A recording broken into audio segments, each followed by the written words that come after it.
Dans la petite ville de Saint-Pierre, au cœur de la région française de Normandie, il y avait un quartier qui se distinguait des autres par son atavisme. C'était le quartier des pizzas, où les odeurs chaudes et savoureuses de la pâte cuite et des fromages fondus embaumaient les rues. C'est là que résidait Henri, un jeune garçon aux cheveux bruns et aux yeux brillants, qui avait une passion pour la pizza. Tous les jours, Henri chantait avec enthousiasme en rentrant du collège. « Aimez-vous la pizza ? » ?»« Oui, je le fais. »« Oui, je le fais.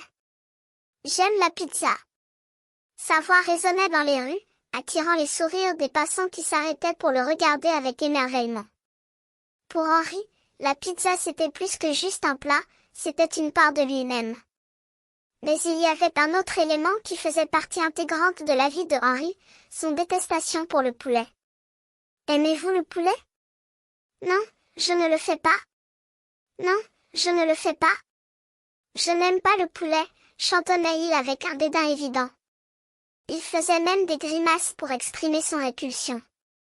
Les habitants du quartier se gaussaient de son manque de goût, mais Henri ne s'en souciait pas. Pour lui, la pizza était la seule nourriture qui comptait. Un jour, un nouveau pizzaiolo s'installa dans le quartier, avec une enseigne qui promettait les pizzas les plus délicieuses de la région. Henri fut intrigué par la qualité de la pâte et des fromages, et il décida de goûter la spécialité du pizzaiolo. Il entra dans la pizzeria, les yeux brillants de curiosité, et demanda à essayer la pizza au poulet. Le pizzaiolo lui lança un regard étonné, mais Henri insista. Il prit une bouchée, ferma les yeux et attendit la réaction. Et alors, il commença à chanter « Aimez-vous le poulet ? » ?»« Oui, je le fais. »« Oui, je le fais. Je m'adore le poulet. » Les habitants du quartier s'arrêtèrent, interloqués, pour regarder Henri qui chantonnait avec enthousiasme.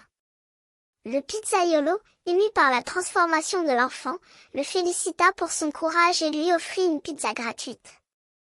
Henri sortit de la pizzeria, les joues rouges et les yeux brillants, avec une nouvelle chanson en tête, « Chantons. Chantons. Pour la pizza, pour le poulet, pour la vie. » Depuis ce jour, le quartier des pizzas ne fut plus le même. Henri avait montré que même les éléments les plus inattendus pouvaient devenir des ingrédients incontournables pour créer une nouvelle histoire.